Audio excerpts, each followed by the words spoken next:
rise and shine. Pour yourself a cup of coffee and tune in to Good Morning Aurora. News, weather, and really cool interviews. Monday through Friday from 8 to 9 a.m.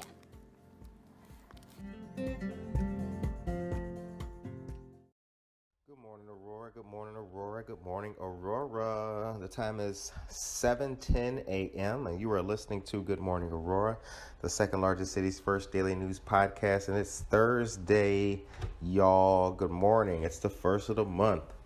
So we've got some news for you guys. As you guys know already, we are doing live news every Monday through Friday on Facebook. So we're getting ready for that, doing it early. This is early for you because you're watching a video right after this. Our Facebook lives tend to go pretty long, so that's the reason why this happens here and not other places, just for you.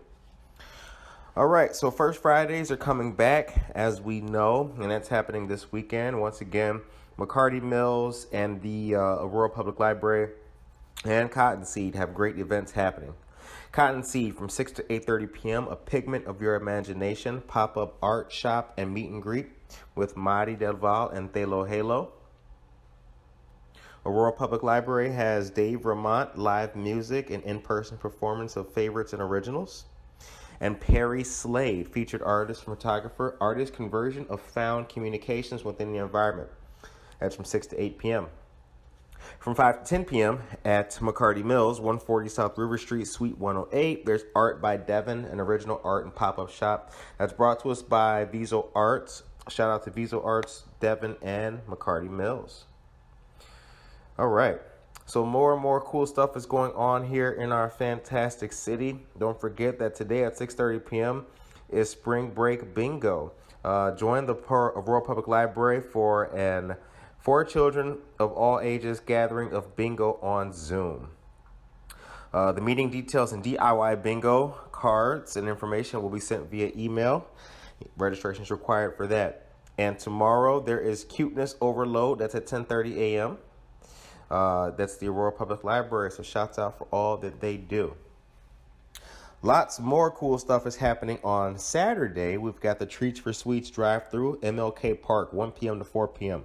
Brought to us by Community Advocacy Awareness Network, CAN Network, CAAN, and Not Forgotten Ministries, 309 5th Street in Aurora. Shouts go out.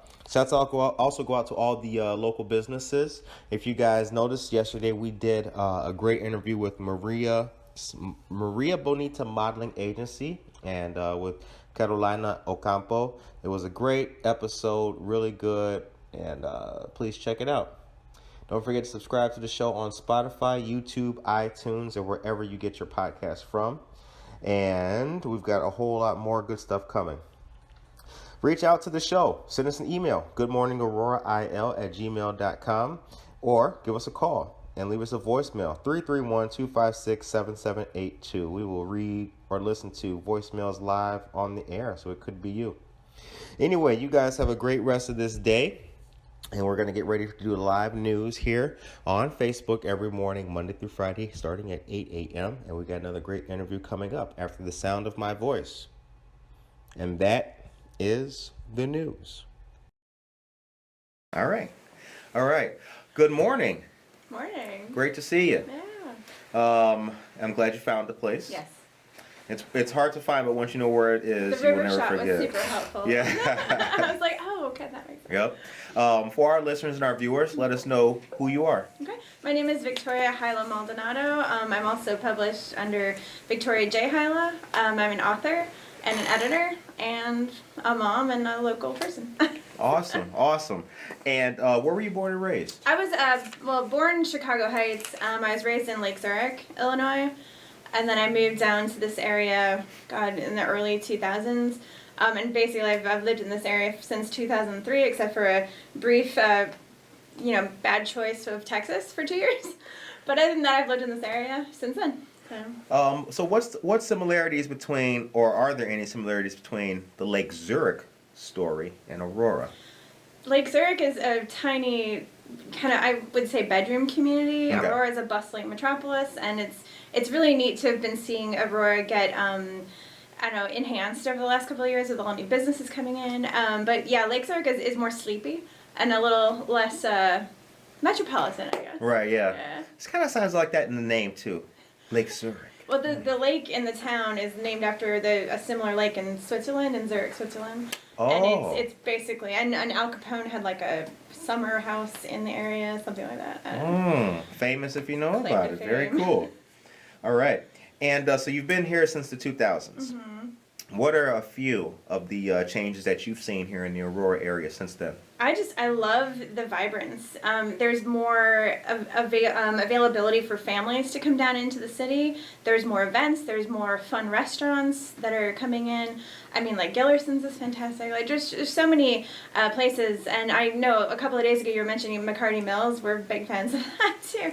But yeah, it's just nice to see the energy being brought back into the city. It makes us just want to come down here. First Fridays is fantastic. Right. We've come to that several times. All the different shows. The one on the river edge, is that what it is? Yep. The pavilion, that's fantastic. So yeah, I love having seen that. I mean, I've lived in North Aurora, Montgomery.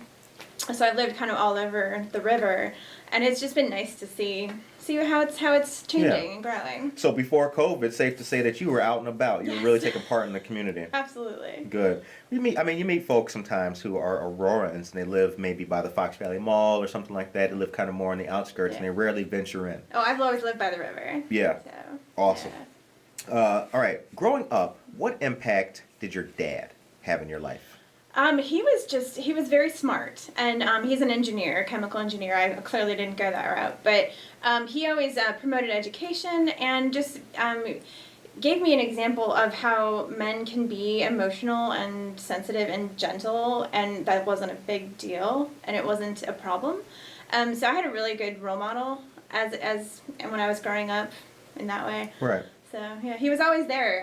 Of course, my mom made all the rules, but he was there as a loving, guiding hand and that kind of thing. And he was the one I could go to and talk about big topics, from science to music. He's a big classical pianist and a chemical engineer and a coin enthusiast. So he always had hobbies and interests and things I could talk to him about on an educated level. So it was fun. What's your dad's name? Patrick. Patrick. Mm-hmm. Patrick, the chemical engineer, pianist, and coin collector. Yes. Interesting childhood you had, I can tell. And Michigan, University of Michigan, insane fan. So. Okay, shout out to the University of Michigan. Go Blue. So now, Victoria, growing up, okay, and we'll get into your history with writing and things like that. But Victoria, growing up, did you want to be a writer? How did that start? How did your passion begin? Yeah, I've pretty much always wanted to be a writer. The first absolute memory I have of writing was when I was 9. We had a project for my reading class to write a book. They gave us these tiny white blank books, and then the teacher's like, write a story. I'm like, okay. Right. I mean, there were rules to go along with, but I was obsessed with the Wizard of Oz universe, because there's more than just the movie that people know. There's a whole litany of just stories that take place in Oz. And so I chose to do a kind of a fan fiction. Mm-hmm. So my book had a unicorn on it. So I'm like, oh, a unicorn goes to Oz and has a home. So yeah, that was my first book at 9. And that A+, which I will say, inspired me that, hey, this is what I want to do. And this is who I want to be. And I kept writing over the years and wrote lots of poetry, lots of, half-baked romances when I was in middle school. And then, yeah, I got my real writing start in high school. So it's pretty cool. I just always wanted to do it. Are great writers born, or are they made? I don't know. For me, I feel it, I live it, I think it, I do it. So for me, it's kind of an innate thing. But writers can be trained. But writers that write just to produce something and just to publish something that people are going to want to read, I don't know. I mean, you can make writers like that, but I don't feel like that. I write what I want to write, what I want to read, what I want to put out in the world, and hopefully it resonates with other people. So. Now, what's the beginning of being a freelance writer and editor? Well, I spent better part of the last 20 years doing editing for other places and companies. I was also a teacher. I taught English and English as a second language and French up in Elgin, mostly. But then I went into editing for all kinds of things, architecture magazines, interior design, education, meeting and event planning, you name it. I've edited for everything. But then I just, COVID strikes, how everybody has seen it. And so I'm like, well, let me try to make the writing thing a full-time gig. But I still do freelance editing. I'm editing a book that's originated in Romania right now. It was translated into English, and I'm editing the translation. But I've done several of those. I mean, I'm going to be editing a really cool series coming out of Canada pretty soon. It's a young adult fantasy series that is just super cool. It's set in Pakistan, and it's about the jinn, but it's also young adult fantasy, so it's really cool. The jinn, for those who are unfamiliar, are spirits. They're genies. They're essentially genies, but not the genies that we know from Aladdin. Right. Yeah, but it's actually something that's, I believe, and the writer was telling me that it's in the Quran, and it's actually an entity that you're legitimately supposed to... Jinn. Yeah. Yep. Yeah, and it's just, her concept is over the moon. I'm excited about it. Man, this is a good conversation, because now I'm thinking about all the novels like Arabian Nights that features the jinn, or has a lot of references to the jinn in many of the different stories. Okay, so when editing and all the editing you've been doing, is there a basic step, or are there any guidelines, best practices to editing? Is there you must do this when editing? You must look at every detail. I'm a crazy detail person, but I can do it quickly as well. For me, if it doesn't sound right in my head, it's not right on the page. So, you can learn grammar and grammatical rules, and over the years in school, I've obviously learned all that stuff. But with editing, with really good editors, you feel it, you live it, you breathe it, you decide what commas you like. I mean, there's a big fight about the Oxford comma, and I've gone on both sides of that fence at different points in my life. But it's about the nitty gritty. It's looking at the details that the majority of the population don't think about, and don't necessarily think are important, but they are, because communication's all in about how it's presented. And it's about word choice, and it's about just punctuation and structure and parallelism and all the jargon I could toss at you. One of the things that bothers me is like poor grammar and punctuation. Am I crazy? Is something wrong with me? No. Okay. It's good that you care. Okay. I love you because you care. I see stuff, memes or other things, and you want to share it, but no. Yeah, no. I can't let people think that I... Yeah, no, I'll love a meme. I will absolutely just resonate with a meme, but then I'm like, oh, it's Y-O-U-R and not Y-O-apostrophe-R. I'm like, no, yeah. I mean, who spells school with one O, right? Yeah. And it's stuff that, like, very few people actually care about, but it's important to care, because we lose our language if we stop caring about those intricacies. Certainly. Yeah. So now you were a high school English teacher, and that was in Elgin? Gurney and then Elgin, yeah. Oh, Gurney. Mm-hmm. Oh. Very briefly. Yeah, I'm a Navy guy. That was way up the... that was our... shout out. What was it like being a high school teacher? I really love the kids. And I love the process of bringing literature and grammar and everything to them. The red tape and the politics of schools, no fun. I bet. But yeah, I and all the work. My God, teachers are so underappreciated and underpaid, and just... I could go on for hours about that. But I actually made more as a teacher than I did as an editor, so who knows. But I mean, teachers are real important, and it's very exciting. I also directed theater productions when I was in the schools, which was so rewarding. And yeah, I mean, English, everybody needs it, so nobody wants to be there. It's one of those things. So you have to get those kids hooked in a different way, whether it's picking a different book or picking a different project. And for me, it was always about multiple intelligences, because not every kid is going to love the words, but some kids are artists, some kids are musicians, some kids want to be a movie director, and so you figure out a way to do book reports that aren't book reports. Right. That was my favorite thing. My favorite project was one that I created with that. So. The only thing I excelled in was book reports. That was my thing. Like, book report, make it look good. Yeah. Then I'd put like the 3-ring binder. Boom. Ooh, very snazzy. Hell yeah. All right. And then you were an English as a second language learner teacher. That was the Elgin That days, was in correct? Elgin, yeah. Okay.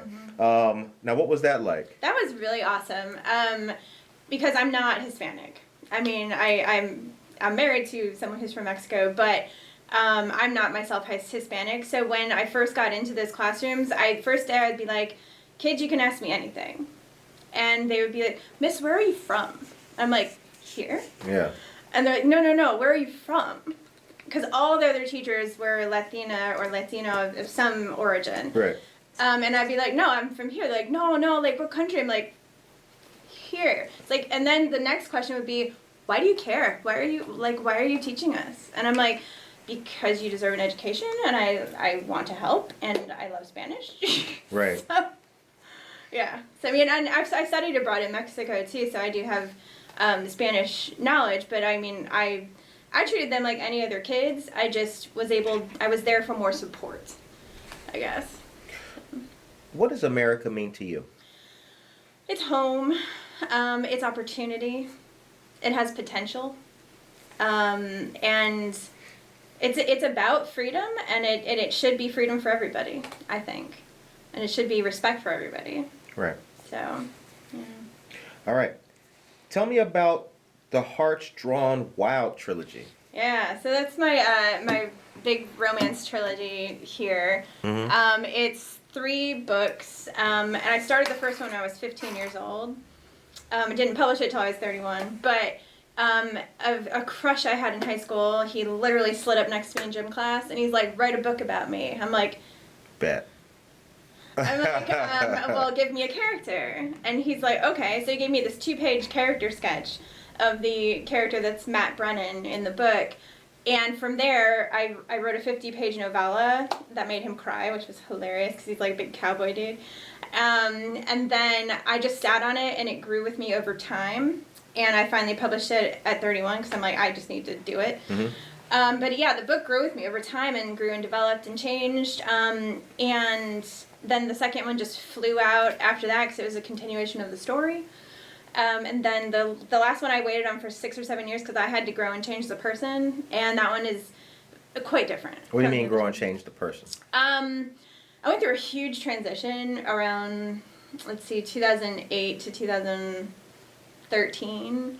I basically lost myself and everything that I was because I went to rock bottom. But then I came back to the best parts of myself through faith. And so I had to be crushed down to come back up in that sense. So the third one has a little bit of faith elements to it, but it's still hardcore romance. I mean, like, you're going to get some fun out of it. And it's a good story. But yeah, it follows these 2 women, Brianna and Elise, and just their loss in life, their struggles in life, and then their loves in life. And I mean, like, mine are not a feel-good romance. I mean, it's not, you don't go in there for warm fluffies. And if women who read these kinds of books, but I've had men who've read the books, and every guy who's read the books, they're like, that was great. So I don't know. But yeah, but it's more of a substantive, let's go into the emotional turmoil of these characters and see how they work their way out of it. So. I see. Yeah. All right.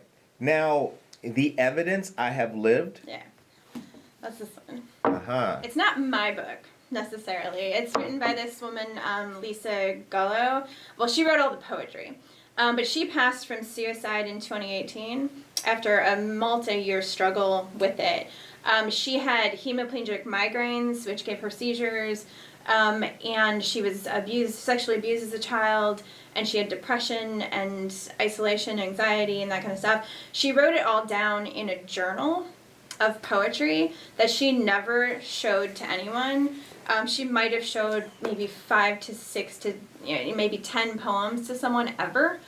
And then she finally passed from suicide in December 2018. And at her memorial service, because I knew she wrote poetry, but I asked her husband, I'm like, when you're comfortable with it, when the time is right, can I get Lisa's poetry and try to do something with it? And try to look through it and see what's there and see if I can make anything of it. And so he's like, oh, yes, no problem, whatever. And the whole point of it is that this is all her work, all her poetry. It's 500 pages. But, I mean, I've just written the introduction. I've organized and synthesized it and indexed it and all that kind of thing. But it's her words and it's her work. But all the proceeds after costs go back to the family to help pay off her medical bills. She had astronomical hundreds of thousands of dollars of medical bills because when she tried to commit suicide the first time, they intubated her and it ruined her vocal cords. So she had to have one of the tracheotomy.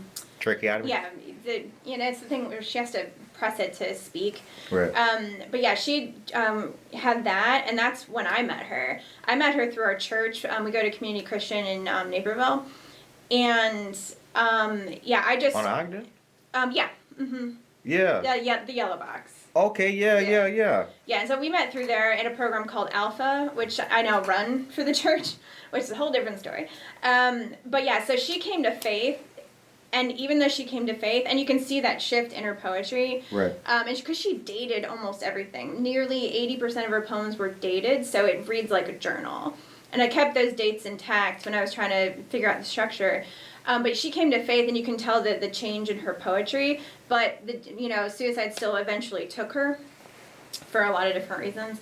But I'm excited to have this for her, and I promote it. And it's National Poetry Month this month, and so on Facebook and Instagram, I'm releasing a poem each day with the artwork that's with it. She liked putting artwork with her photo, so I reached out to artists in the community and also all over the place to illustrate some of the poems. So it's a big collaborative effort. I enjoy promoting it because it's a great thing, and this is her artwork on the cover, which is why it's so bright and fun. But yeah, so it's a labor of love, and we'll see where it goes. Wonderful. Yeah. Tears for the Butterfly. Yeah, that is a brand new book, and I don't have it with me because it is still not printed. It's done, but it is my second children's book. And that is done in collaboration with the art of a good friend of mine from high school. Her name is Kieran Stagnito-Wilson. And that is a story about giving love and compassion and acceptance out into the world and the ripple effects that cause, but also understanding and being able to embrace death when it happens, because it is just part of life. So it's a children's book, but it's just beautiful. The watercolor illustrations are fantastic. I wish I had that to show you today. But that one's hopefully going to come out this month. I'm in the final stages with the publisher getting that one done, and so that'll be out soon. What's your writing process? Depends on what I'm writing. Okay. For big books, I start in the middle, which is the weirdest thing. I start with one of the emotional arc parts of the book, and then I create starting points, and I kind of map out basic points I want to hit. But until I have the end of the book, I can't actually start writing the book, which is very weird. So until I know how it's going to end, and then I kind of weave it all together. So I never do from start to finish, except for children's books. Children's books I do from start to finish, because it's a lot shorter. But I see. Okay. Yeah. All right. So it depends on what you're writing. Mm-hmm. I find a lot of elements in that answer that are similar to some that I've asked of artists and painters and things like that. I ask them, what's your process? Yeah. It depends on what I'm painting. Right. Really? Right. I draw. So, my process depends on what I'm drawing. Depending on what it could be, I may need to be in a different place of mind, all kinds of stuff, a different environment, what have you. Well, and it's a different inspiration. I mean, I'm working on a new romance trilogy, and that inspiration came from my experience in Mexico. So it's gonna take place in Mexico. So it's based on my experiences there, but then it's the what if we had done a different thing. So I kind of one of the main characters is essentially me at the beginning of the book, which is very intimidating to write about. Why? It's just because it was a very weird, dark time in my life that I was going through a lot of transitional things. My first marriage was ending. I was really having horrible behavior, and so it's stemming from that. But then the what if we had done this? Because when I was down there, this another student who was there with me, we were living in the same house. We would walk past this abandoned, rundown hotel every single day on our way to class. And we started, like, you know, checking it out, and we're like, oh, we should buy it, we should get it, we should make that into a bed and breakfast, and we should move here and do this.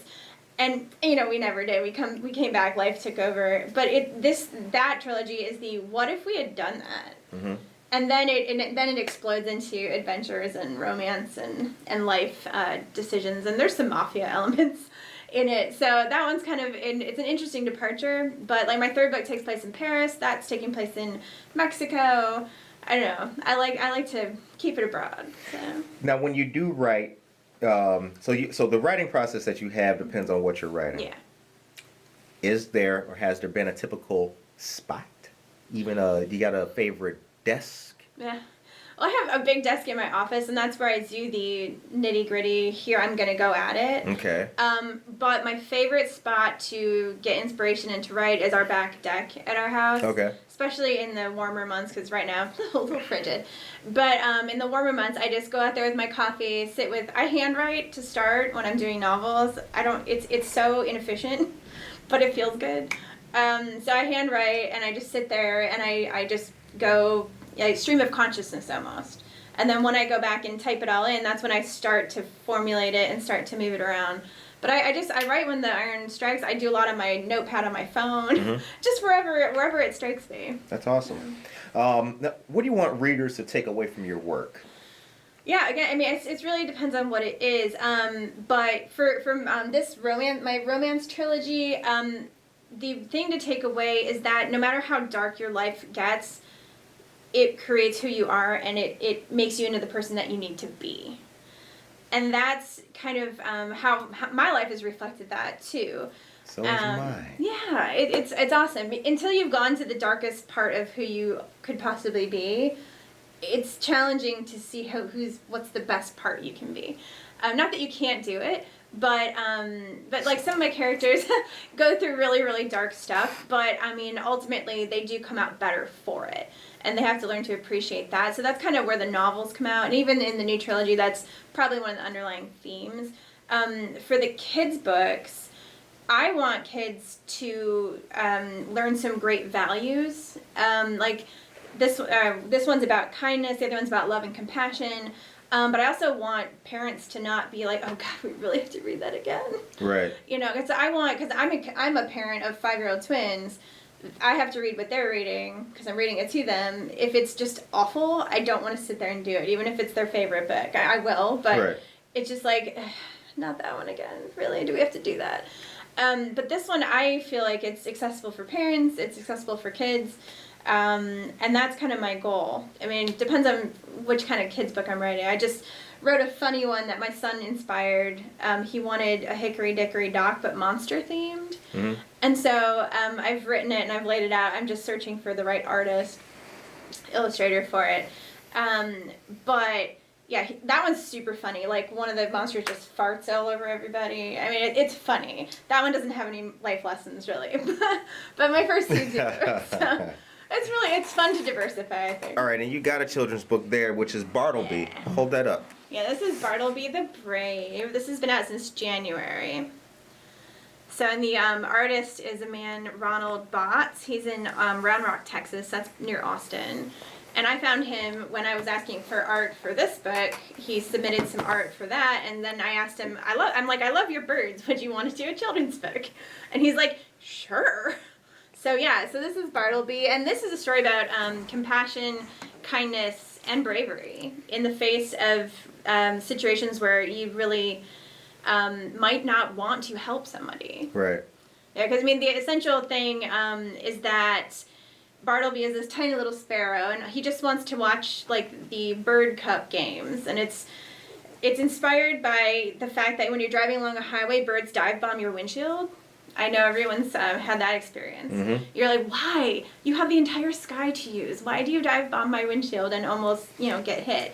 So I turned it into this Bird Cup game where that's a competition the birds have at a certain time in the woods. So, but then it turned into this story about kindness because there's some mean cardinals that take his spot and they're so mean to him and they're like, no, get away from us, little bird. And then one of the cardinals gets into trouble, and then Bartleby doesn't even think about helping him. And he's this little dude, big cardinal, and there's a giant semi-truck coming at him. But he doesn't think, and he just goes and saves that bird, and the rewards are immeasurable, just for his self-presence and just knowing that being kind is more important than getting back at somebody. Right. So that's the kind of lesson that goes into that. And I also have it in Spanish too. So. Very cool. Very cool. What is rock bottom, and what does it look like? Oh, it's scary. It's lonely. For me, it was rock bottom. Was complete disregard for what was best for me, and complete the complete embracing of everything that I knew was completely wrong, and the shoving away of everything that was good. For me, it was a really horrible pit of sexual depravity. And it got really, really bad, and I don't, unless you want to go get the gory details, I don't really need to share them, but it was hating on myself because of something I'd done in the past, and it was self-punishment and letting myself get into an emotionally and mentally abusive relationship, and that's part of Texas, and right. why I don't like Texas, but so for me it was just the absence of hope. Yeah. Do you think most people who are going through a bad time, do you think that it's, well, maybe not mandatory is the right word, but do you think that most people will have to get to rock bottom first and then bounce back? Or is there even a shred of hope that the turnaround can happen before a person hits the actual rock bottom? Ideally, there could be a turnaround. It's being willing to seek out help, I think. I was not willing to seek out help. I thought I had to do everything on my own. And so personally, I had to hit rock bottom to get past my ego, to get past me thinking that I was all powerful, I guess. But I really wish and hope, and there is a way for people not to go there. Right. And that's ideal. Right. For me, I'm a quite dramatic person, and so I kind of needed the dramatic swaths of bad things kind of just washing over me for me to wake up personally. And I'm glad I went through it. I have no regrets simply because it's made me who I am. Right. But that's where everybody can go. It's if you can get out of it without hitting that rock bottom and losing everything, do it. Ask for help, whether that's your family, whether that's your friends, whether if that's church, whether that's anything. Just try to figure out, be humble enough to know that you can't do it on your own, and ask for help. Yeah. What's the difference between romance and love? Yeah, romance is all the flutters. Romance is and it's different from lust, and it's different from sex. Like, there's all a bunch of different things. But love is deep, it's seated, it's peaceful, it's comforting, it's home. And I finally found that, with my husband, but it's like, I struggled for years thinking I knew love, and I didn't. But romance is that drive, it's that flutter, it's the things that you feel, it's the visceral things, but it's also being treated like you're special. So it can go on both sides of that. So interesting. And they don't have to be separate, but they are. So right. Okay. Yeah. So they are two different distinct things. Mm-hmm. Now let's talk In Death We Part. Yeah. So that one. Wow. Yeah.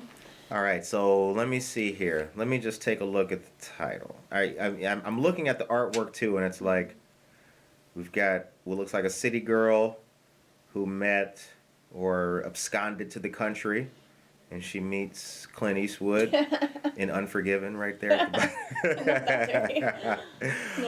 In Death We Part. Mm-hmm. A tragic ending? This one is a tragic ending, but then it leads into the next one, so... All right. I used to read romance novels. Strangely enough, I was once in a place where the only books that they had were romance novels and Reader's Digest. It's all good. There's some good stuff. It had to be, yeah. But this is Brianna. She's 17 at the beginning of the book, and she's from Chicago, which is the cityscape that's upside down. My kids think it's New York because they think every city's New York. They're weird. So her world gets flipped upside down, so that's the symbolism of that. Okay. Because her parents died from a car accident, and she gets shipped off to New Mexico, which is this is the Sangre de Cristos Mountains. Right. in New Mexico. And so her world completely gets flipped and she's thrust in this world. That's why she doesn't look super happy, because she's recovering from loss. But then, Matt Brennan, the cowboy character who was inspired from the guy in high school, he's the cowboy on the cover, but there's also another Chicago native who's another romance interest. So there, at one point there becomes a romance or a love triangle kind of deal. But this is her picking up the pieces of her life after it was kind of destroyed by a drunk driver. So. Yeah. And so what comes after that is Running in the Mists, correct? Running in the Mists. Wonderful. There's that one. And it follows Brianna, because after the tragic ending of this one, it helps her, it's going through her picking up the pieces. She's back in Chicago. This forest that she's running through is actually based on Geneva, so again, river, Fox River Valley. She gets to go to Geneva in the book, which is neat. But then it's also northwest, or not northwest, I'm sorry, the Northwoods, so the Upper Peninsula of Michigan, where my grandparents had a lake cottage, and so I set some scenes up there. But yeah, it's just her picking up the pieces of yet another tragedy and trying to be okay with being happy. She wants to be happy. She has a path toward happiness, but she's scared to go there because does that mean she forgets what she's been through? So it's kind of that internal struggle. Nice. Yeah. And then we have Awake in Elysian Fields, the title that stood out the most to me when doing my homework. Yeah. So this is the same family, but Elise is the character on the cover, and she is mentioned in Death We Part. She becomes a character as a child in Running in the Mists, and then this is 10 years later when she's 20. And she, basic story is when she was 5, 6, 7, her mother was killed, and her father was abusive and made her steal and that kind of thing. And the father is related in the other books to some of the characters. And Brianna, from the first 2 books, she ends up adopting Elise. And so Elise has grown up there. But Elise's mother was from Paris, hence the Parisian elements. Mm-hmm. And she has a chance to go there to study abroad at an art scholarship. And she takes it, but all she has is a photograph of her mother from her mother's youth of singing in a nightclub, but she knows it's somewhere in Paris. And in Pigalle, which is a neighborhood in the north side of Paris. But that's all she has. So she's going there, and she just wants to find out more about her mother. But as she uncovers things and as she finds out things about it, one of the questions in her head is, why was she with my father? My father was horrible, and her father's in prison, but like, why was she with him? And then that whole story comes out, and it turns out it's related to the sex trafficking trade. And there's a huge underbelly of that in Parisian society that nobody really wants to talk about. But yeah, it turns out that it's related to that, and that gets pretty dark in the book. But she meets again an artist. I love writing about artists, so it's fun. And they kind of find out more about her mother and uncover different parts of her past. And so it's about Elise learning about her mother, coming to grips with the past that was, but also finding her own future. So I can dig it. I can dig it. And the Arc de Triomphe on the cover is pretty significant because and the Champs-Élysées, the Elysian Fields is a place where heroes go after they've fought a long and hard battle to enjoy the spoils. And that kind of is metaphorically linked to what the character goes through in the book. So how can people find out more about you and your work? Yeah, I mean, the best place to go that has all my links and all my socials is my website. It's victoriajhyla.com, so victoriajhyla.com. On there it has all the links to all my books and all my socials. I'm on Facebook, Instagram. I've even tried TikTok, even though people tell me I'm too old for TikTok. It's still hilarious. Are you good at it? No, but all right, good. Me neither. Fun. I was gonna say, girl, if you better than me on TikTok. I'm not good at it, but my son is. Yeah. Again, the 5-year-old, he likes to tell these epic monster stories. Right. And so I let him do a 3-parter on TikTok. And he knew the structure. He's like, and stay tuned for more in part 2. And like, wow, damn, dude. Kids are beating. He wants us to be TikTok. a game show host, so I'm just gonna roll with it. My son wants to be a YouTuber. Yeah. So yeah. YouTuber, gamer, or game show host, or a wrestler. That's his aspiration. It feels good now, though. I have to say, this is a partial segue before we get to the ending, but like, it feels good like that our kids, my son said he wants to be a YouTuber. That's not outlandish now. No, it isn't. It's not. It's not. That is not something that if you're a parent and your kid says that, you should not don't tamp that fire out, right? My dad, you got to be a carpenter, you got to be a construction worker, you got to get a job. Yeah. Like, it feels really good that now in this world, the most outlandish things a kid can come up with are no longer outlandish. Yeah. That's not unachievable now. Yeah, I constantly take videos of him doing really bizarre, cute stories just because they're hilarious. He wants to write a zombie musical, and I think he will someday. He has songs. All right. So we know where you are on social. Now we've got Tears for the Butterflies coming up, right? Okay, yeah. Still. When that debuts or something, can you let us Absolutely know? All right. And think about a part 2. Maybe come back and do the news with us one morning or I'd something. love to. That'd be fantastic. Okay. Because you tune into the news, and we appreciate that so much. So yeah, we have fun in the morning times. It's good. It's yeah. I got some things to shout out to. I got local business. Good. Yes. All right. So the show ends on a positive note. What's your message today for the people of Aurora? I love Aurora, so I just want Aurora to continue to be strong, to be proud of who you are and what we can bring to this table.